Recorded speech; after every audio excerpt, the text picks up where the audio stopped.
Damai sejahtera Allah yang melampaui segala akal dan pikiran manusia,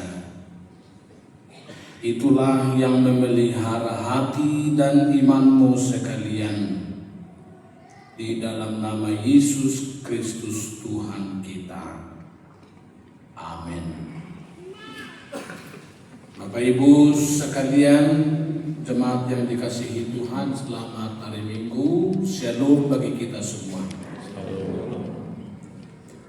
Firman Tuhan yang menyapa kita pada minggu ini tertulis dalam kitab Yesaya pasal 56, dimulai dari ayat 1 sampai ayat yang ke-8. Beginilah firman Tuhan: taatilah hukum dan tegakkanlah keadilan, sebab sebentar lagi akan datang keselamatan yang daripadaku, dan keadilanku akan dinyatakan. Berbahagialah orang yang melakukannya, dan anak manusia yang berpegang kepadanya, yang memelihara hari Sabat dan yang tidak menajiskannya, dan yang menahan diri dari setiap perbuatan jahat. Janganlah orang asing yang menggabungkan diri kepada Tuhan berkata, sudah tentu Tuhan hendak memisahkan aku daripada umatnya. Dan janganlah orang kebiri berkata, sesungguhnya aku ini pohon yang kering. Sebab beginilah firman Tuhan kepada orang-orang kebiri yang memelihara hari-hari Sabatku, dan yang memilih apa yang ku kehendaki, dan yang berpegang kepada perjanjianku. Kepada mereka akan kuberikan dalam rumahku dan di lingkungan tembok-tembok kediamanku suatu tanda peringatan, dan nama itu lebih baik daripada anak-anak lelaki dan perempuan, suatu nama abadi yang tidak akan lenyap, akan kuberikan kepada mereka. Dan orang-orang asing yang menggabungkan diri kepada Tuhan untuk melayani Dia, untuk mengasihi nama Tuhan, dan untuk menjadi hamba-hambanya, semuanya yang memelihara hari Sabat dan tidak menajiskannya, dan yang berpegang kepada perjanjianku, mereka akan kubawa ke gunungku yang kudus, dan akan kuberi kesukaan di rumah doaku. Aku akan berkenan kepada korban-korban bakaran dan korban-korban sembelihan mereka yang dipersembahkan di atas mezbahku, sebab rumahku akan disebut rumah doa bagi segala bangsa. Demikianlah firman Tuhan Allah yang menghimpun orang-orang Israel yang terbuang.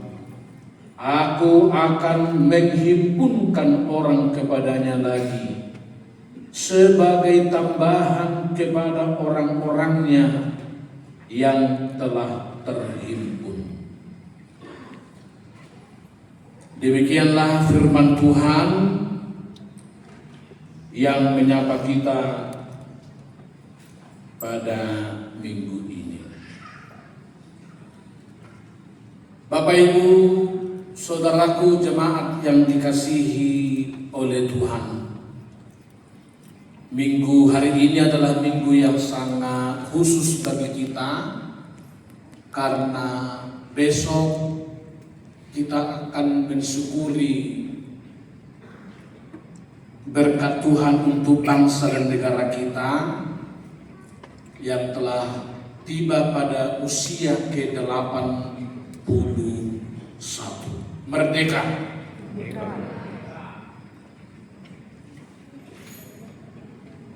Firman ini mengingatkan satu tema yang sangat pedas dan tajam,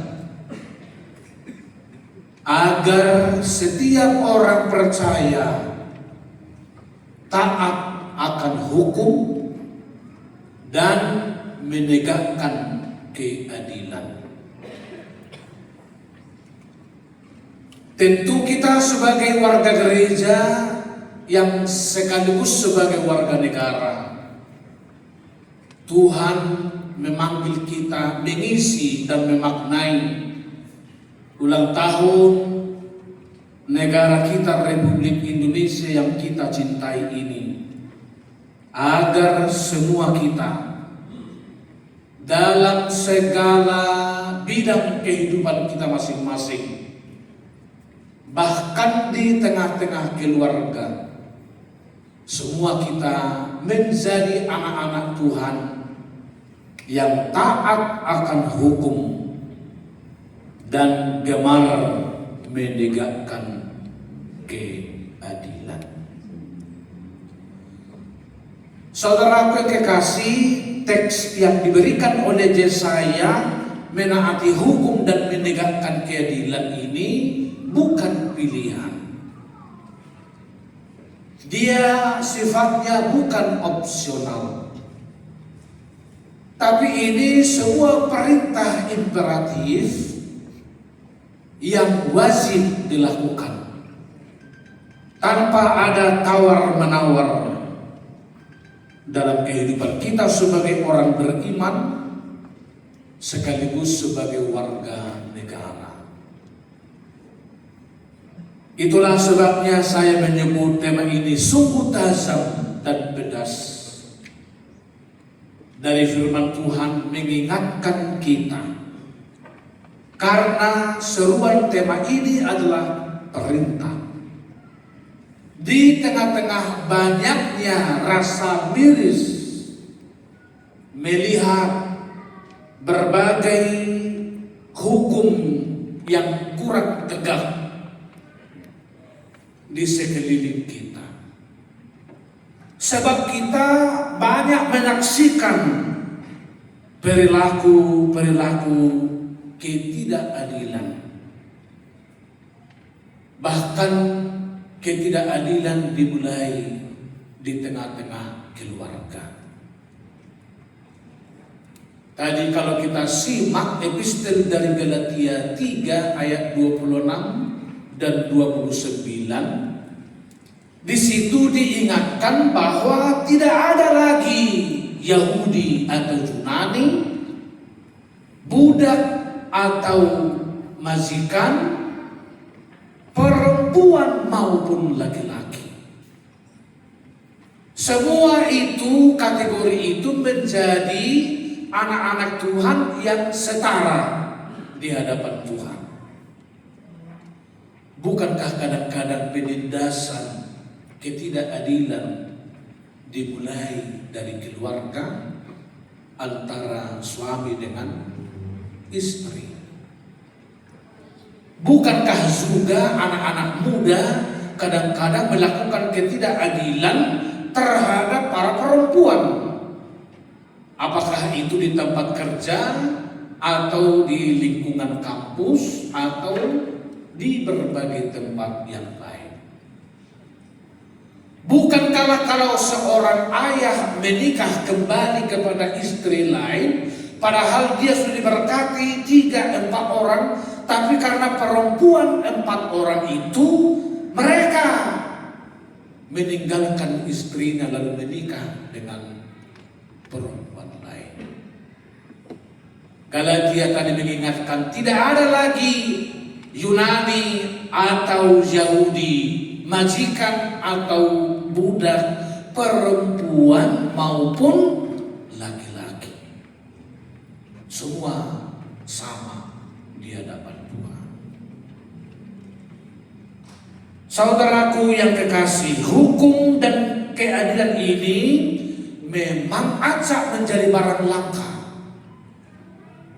dalam kehidupan bergereja dan tentu saja dalam kehidupan berbangsa dan bernegara.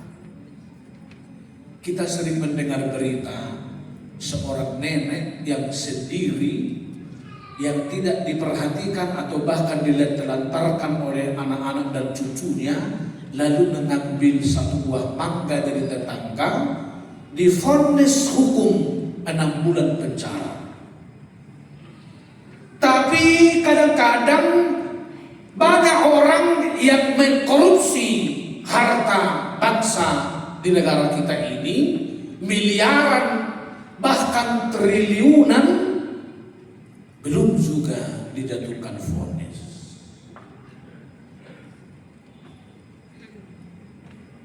Bukankah ini sungguh-sungguh perlakuan yang tidak adil di tengah-tengah kehidupan kita berbangsa dan bernegara? Atau seorang tukang becak karena mengambil nasi dari tetangga dihukum 1 tahun penjara, tapi pengoplos Pertalite menjadi Pertamax, belum jelas hukuman yang dijatuhkan kepadanya, termasuk para pengoplos beras biasa menjadi beras premium. Saya tidak tahu seberapa banyak di antara Bapak Ibu, saudara dan kekasih yang diberkati Tuhan menjadi penegak hukum di tengah-tengah bangsa kita ini, terutama jemaat HKBP dan Sudirman. Sungguh-sungguh firman ini memberkati, mengingatkan kita agar pangkat dan jabatan yang melekat di bahu kita hari ini Tuhan ingatkan kita pakai melayani Tuhan sesungguhnya dalam bingkai hukum dan keadilan, termasuk penyimpan emas 74 kg. Kita berdoalah agar menjadi sebuah start mengangkat trust kepercayaan hidup berbangsa dan bernegara ini lebih baik pada waktu-waktu yang akan datang. Perintah firman Tuhan lewat Yesaya ini menyerukan kepada setiap insan, setiap orang, taatilah hukum, tegakkan keadilan. Mengapa? Karena hukum ada kalanya telah menjadi barang dagangan yang mau diperjualbelikan. Mirip seperti buah mangga di pasar, berapa harganya, cocok harga, angkat barang. Dan ini yang kita prihatinkan. Sebab kalau ini terus berlangsung, hukum akan menjadi permainan bagi banyak orang. Tapi kita sebagai anak-anak Tuhan hari ini, terutama dalam mengisi proklamasi Dirgahayu ke-81 besok bangsa dan negara kita ini, semua kita anak-anak Tuhan yang diberkati, Tuhan sapa agar kita memulainya menjadi anak-anak Tuhan yang taat akan hukum, menegakkan keadilan. Begitu banyak anak-anak Tuhan yang jujur kadang-kadang justru disingkirkan. Tetapi manakala di antara kita ada yang tersingkir oleh karena kejujuran kita, firman Tuhan ini memberikan penghiburan, itu sementara, tidak lama.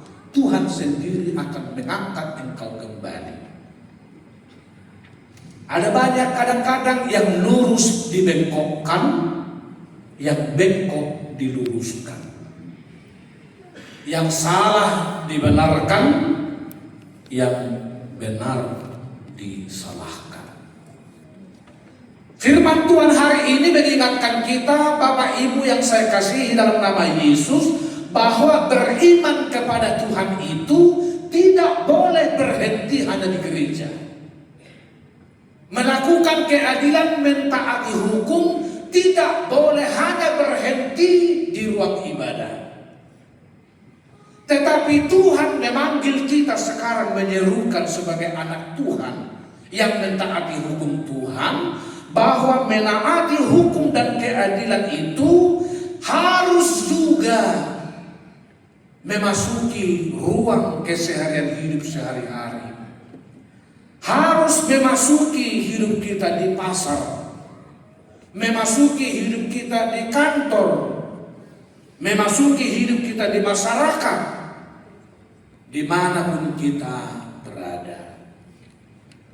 Itu sebabnya seruan ini sungguh pedas, karena firman Tuhan yang meminta kita menegakkan hukum dan keadilan tidak boleh berhenti atau dibatasi di ruang religius, di ruang ibadah, di gereja atau tempat-tempat kudus lainnya, tetapi harus bergerak di ruang lingkup dimanapun kita berada. Ini satu kisah yang barangkali sudah kita ikuti di berbagai cerita, apakah ini di TikTok misalnya, seorang ibu yang miskin membeli beras dari toko, membeli gula dari toko, lalu dia memakai tolak ukur karena dia petani, mengukur kilonya beras itu juga berdasarkan kilo dari gula yang dibeli dari toko.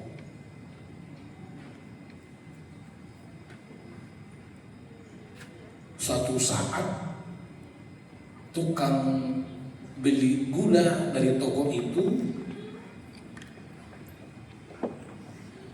disemprot oleh beberapa langganan.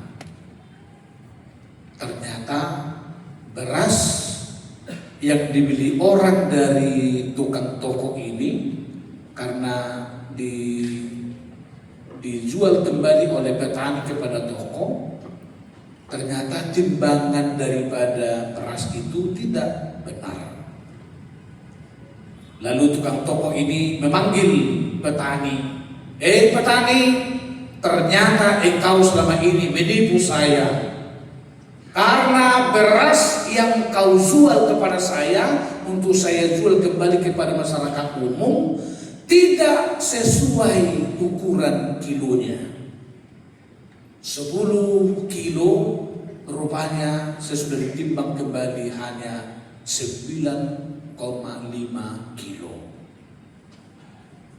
Lalu datang petani itu menjawab, "Tuan, saya mohon maaf, saya tidak punya kilo di rumah." Lalu apa yang kau bikin ukuran untuk menimbang beras yang kau jual ini?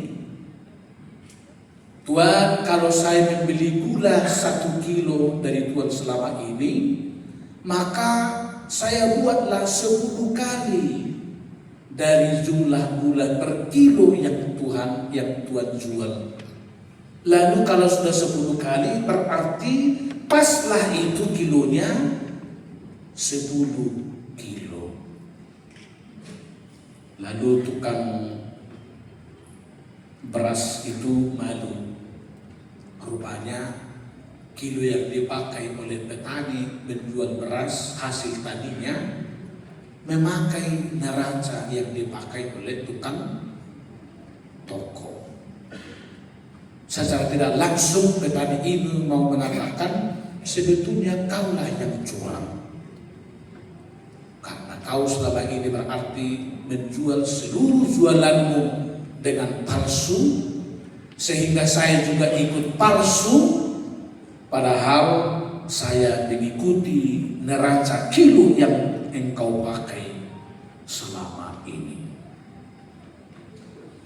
Bapak Ibu Saudara kekasih, menaati hukum dan keadilan, menegakkan hukum dan menegakkan keadilan. Kita baca sebentar ayat 1. Mengapa kita harus menegakkan hukum dan keadilan itu? Ayat 1. Beginilah firman Tuhan, taatilah hukum dan tegakkan keadilan, sebab sebentar lagi akan datang keselamatan yang daripadaku, dan keadilanku akan dinyatakan. Kita mengetahui, saudara kekasih, bahwa kitab Yesaya pasal 56 ini adalah bagian dari firman Tuhan yang disampaikan kepada bangsa Israel setelah mereka kembali dari pembuangan Babel. Rupanya, meskipun mereka baru sama-sama Tuhan bebaskan dari pembuangan Babel, mereka justru saling menindas satu dengan yang lain. Penjajah Bani Israel dalam teks yang kita baca ini sesungguhnya bukan lagi orang Babel, tetapi mereka sendiri, sesama bangsa Israel itu sendiri. Jadi mereka menjajah bangsanya sendiri, mereka menjajah umatnya sendiri, mereka menindas umatnya sendiri. Ada dua kata yang sangat penting kita garis bawahi: taat hukum, tegakkan keadilan. Saya periksa dalam bahasa Ibrani, hukum itu disebut sebagai misfat, yakni hukum dan aturan yang sesuai dengan kehendak Allah. Hukum dan misfat ini maksudnya juga tidak menindas sesama kita, atau orang yang bekerja di tempat kerja tidak melakukan kecurangan. Dan ini juga mencakup aturan-aturan sosial di antara sesama manusia. Itulah hukum, itulah misfat dalam teks kita ini. Lalu kata dua yang amat penting ialah keadilan atau sadik dalam bahasa Ibrani. Dan dari sinilah keluar kata sedekah, keadilan bagi orang lain, melakukan hidup yang benar lewat nilai-nilai moral yang sesuai dengan firman Tuhan. Dalam Alkitab, Bapak Ibu Saudaraku yang kekasih, dua kata hukum dan keadilan ini, misfat dan sadik ini, bagaikan anak yang lahir bersama. Misalnya dua orang, apa istilah untuk anak lahir sekaligus dua orang? Seperti itulah gambaran dari misfat dengan sadik atau hukum dan keadilan ini. Dia satu kesatuan yang tidak dapat dipisahkan satu sama lain. Kebenaran yang berkeadilan, keadilan yang hidup dalam kebenaran. Kalau kita pernah mendengarkan Opui Epurus SAI Nababan, inilah yang disebut dengan moral tunggal, bukan moral ganda, tapi moral tunggal. dia satu sikapnya. Misalnya kalau seseorang itu rajin beribadah di gereja dan dia bekerja sebagai tukang jualan di pasar, kebaikannya saat beribadah di gereja sama dengan kebaikannya saat dia berjualan di pasar. Itulah moral tunggal. Jadi bukan moral ganda. Dan itu yang menjadi tantangan bagi kita. Kita sering acap memiliki wajah yang ganda, moral ganda. Saya karena anak kampung, masih saya ingat kalau saya berpangkas agak pendek, orang akan mengatakan, "Bah, pangkas pendeta rumah amat tayu. Pangkasan tapi pangkas pendeta." Padahal mencuri neras juga waktu keluar dari sekolah. Itu moral tunggal. Atau ketika kami masih kuliah di kampus Pematang Siantar, bagaimana kalau anak-anak sekolah teologi calon pendeta mau berpacaran, bertandang, susah juga mengatur ini. Nanti kalau kita berdoa di samping si gadis, lari juga gadisnya. Maka ada kadang-kadang seruan dari banyak orang, ini para anak-anak sekolah pendeta ini, pendeta Aryan, bandit Borwin. Apa artinya itu? Kalau dia siang-siang, dia hidup sebagai pendeta, tapi kalau malam, hidupnya sebagai bandit. Dua sikap yang berbeda dalam diri seseorang. Tapi firman Tuhan ini menyerukan kita memiliki moral yang tunggal dalam hidup kita, tidak membeda-bedakan orang lain. Saya mengundang kita dulu Bapak Ibu sejenak melihat ayat 6, bahwa di situ ada orang asing. Dalam bahasa Batak lebih tajam disebut napinakias, yang dikebiri. Tapi bagi anak-anak Tuhan yang menegakkan hukum dan keadilan, sama sikapnya memperlakukan orang yang berbeda dengan dia. Meskipun banyak orang yang berbeda dengan kita, tapi bagi orang yang menegakkan hukum dan keadilan itu, kita memperlakukan mereka dengan sejajar. Tidak menjadikan mereka sebagai kelas 2 misalnya, dan seolah-olah kita menjadi kelas 1. Dan sebetulnya itulah juga yang diungkapkan dalam epistel tadi.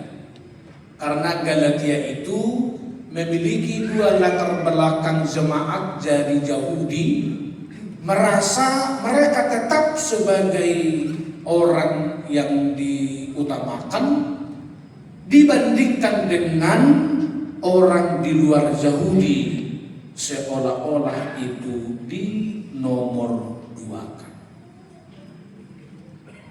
Nah, saudaraku yang kekasih, saya juga memperhatikan dan mengundang kita melihat ayat 7. Mereka akan kubawa ke gunungku yang kudus, dan akan kuberi kesukaan di rumah doaku.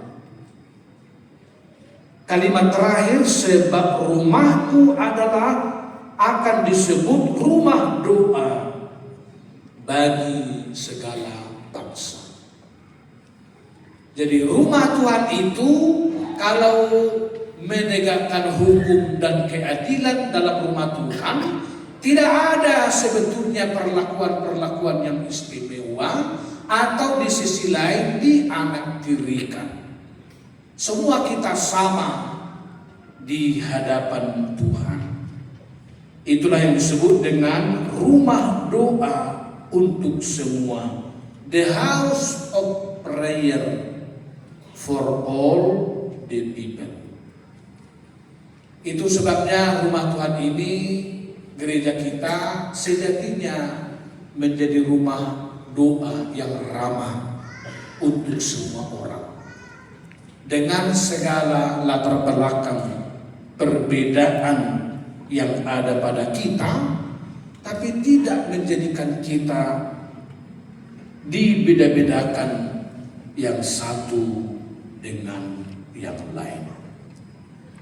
Saudaraku yang kekasih, dalam ulang tahun kita Republik Indonesia besok, Tuhan menyerukan menegakkan hukum dan keadilan itu agar kita semua memiliki cara pikir yang inklusif, bahwa Tuhan itu sungguh-sungguh universal, menyelamatkan semua orang tanpa perbedaan, sehingga nasionalisme kita juga tidak berkurang harganya meskipun kita sedang berada di rumah Tuhan yang dikuduskan ini.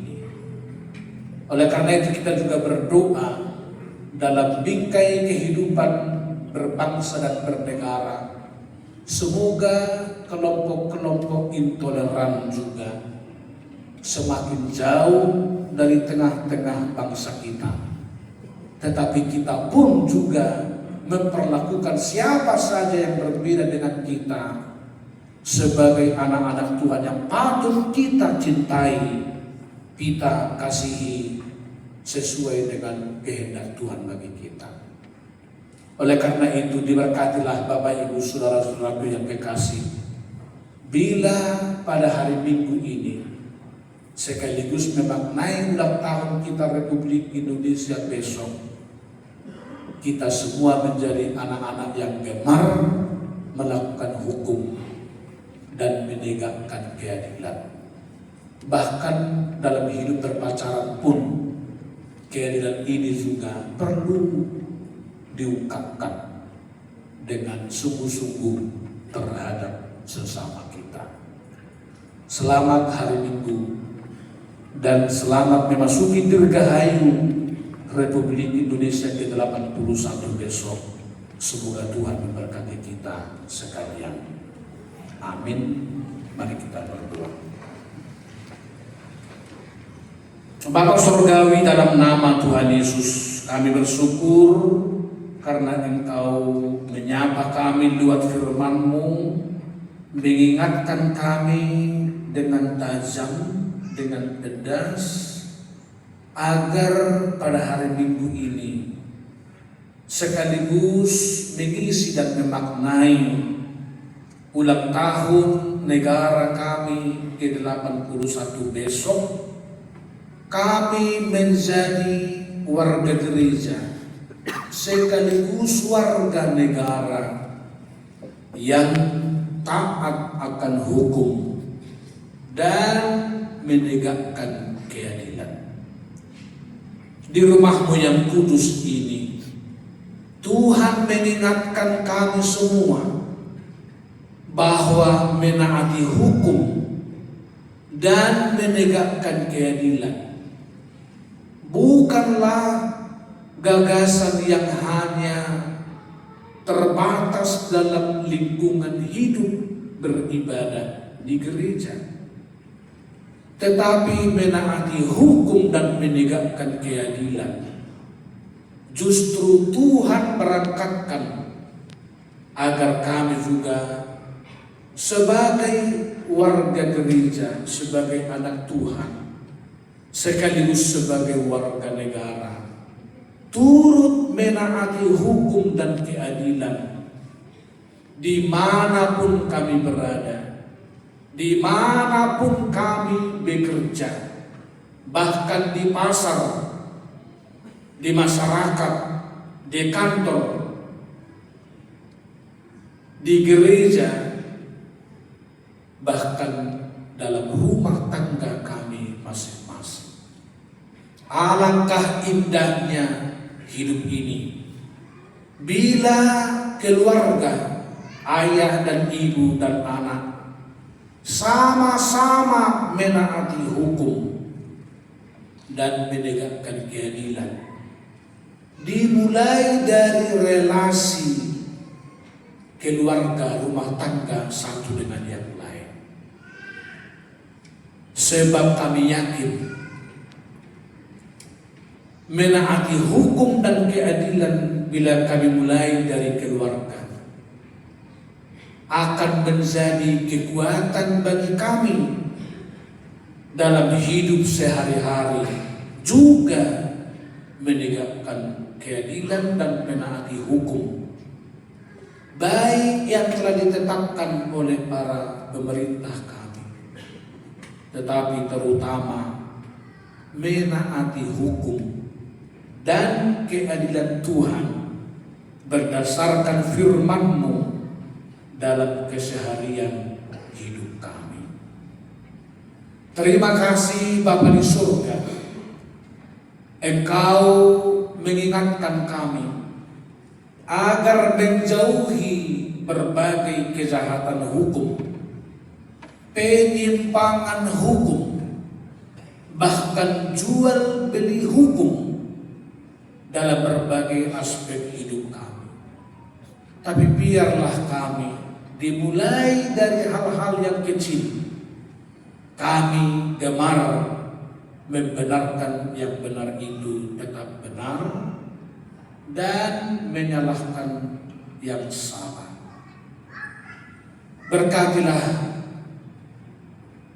anak-anak Tuhan, warga jemaat-Mu yang Tuhan tempatkan bekerja sebagai aparat hukum, sebagai hakim, sebagai pengacara, jaksa, dan lain-lain, yang sehari-hari berkecimpung untuk menegakkan hukum, agar mereka dalam rasa takut akan Tuhan senantiasa melakukan pekerjaan profesinya sebagai tanggung jawabnya yang utama kepada masyarakat, tetapi sebagai bagian dari ketaatannya kepada Tuhan. Sehingga kami yakin rumah tangga, keluarga, gereja, masyarakat, bangsa kami akan semakin menikmati betapa indahnya hidup dalam hukum yang berkeadilan, sehingga masyarakat dan bangsa kami boleh hidup nyaman, sejahtera, merdeka yang sungguh-sungguh dalam keseharian hidupnya. Tuhan, jauhkan kami dari perangai seperti bangsa Israel yang telah kembali dari perbudakan Babel memasuki Yerusalem. Mereka seolah lupa baru saja Tuhan melepaskan mereka dari pembuangan Babel. Mereka seolah sudah lupa betapa sakitnya dijajah oleh bangsa Babel. Tetapi setelah mereka kembali dari pembuangan Babel ke Yerusalem, malah penindasan yang mereka terima seperti saat di Babel justru mereka lakukan terhadap sebangsa, sesama sendiri di kota Yerusalem. Kami sudah mengalahkan, mengusir penjajah dari bangsa kami. Oleh karena itu, jauhkanlah bentuk-bentuk penjajahan baru di tengah-tengah masyarakat dan bangsa kami, sehingga semua warga negara kami sungguh-sungguh merasakan bahwa dia diperlakukan dengan adil, dengan hukum yang benar, dan kami boleh merdeka melakukan segala kebaikan sepadan dengan kehendak Tuhan. Secara khusus dalam hidup bergereja, Kami sadar betapa banyak gereja di negara kami ini masih berjuang memperjuangkan kemerdekaan beribadah di tempat di mana kesulitan beribadah, terutama di daerah-daerah yang masih banyak saudara-saudara kami yang tergoda menjadi kelompok intoleran. Kiranya semangat kemerdekaan ke-81 besok semakin merekatkan persaudaraan kami satu sama lain dalam bingkai Bhinneka Tunggal Ika. Meskipun kami masih ada perbedaan latar belakang dan lain-lain, tetapi Tuhan mempersatukan kami dalam kepelbagaian itu untuk saling mengasihi, saling menghormati, saling menjaga kesetiakawanan, sehingga kami pun, bahkan setiap orang yang beragama, dapat menjalankan ibadahnya dengan aman, dengan nyaman, dengan penuh sukacita dan kebahagiaan. Terima kasih Bapa di surga. Kami berdoa untuk saudara-saudara kami yang tengah berbaring di rumah sakit.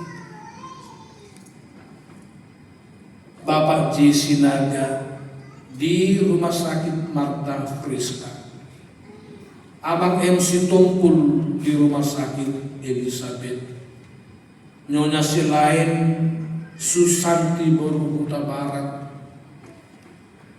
di Rumah Sakit Bunda Tamrin, Basaulina Aritonang di Rumah Sakit Elizabeth, Ingrid Lumban Tubing di Rumah Sakit Bunda Tamrin, dan Nyonya Sintua Simbulun Borsdalahi di Rumah Sakit Elizabeth.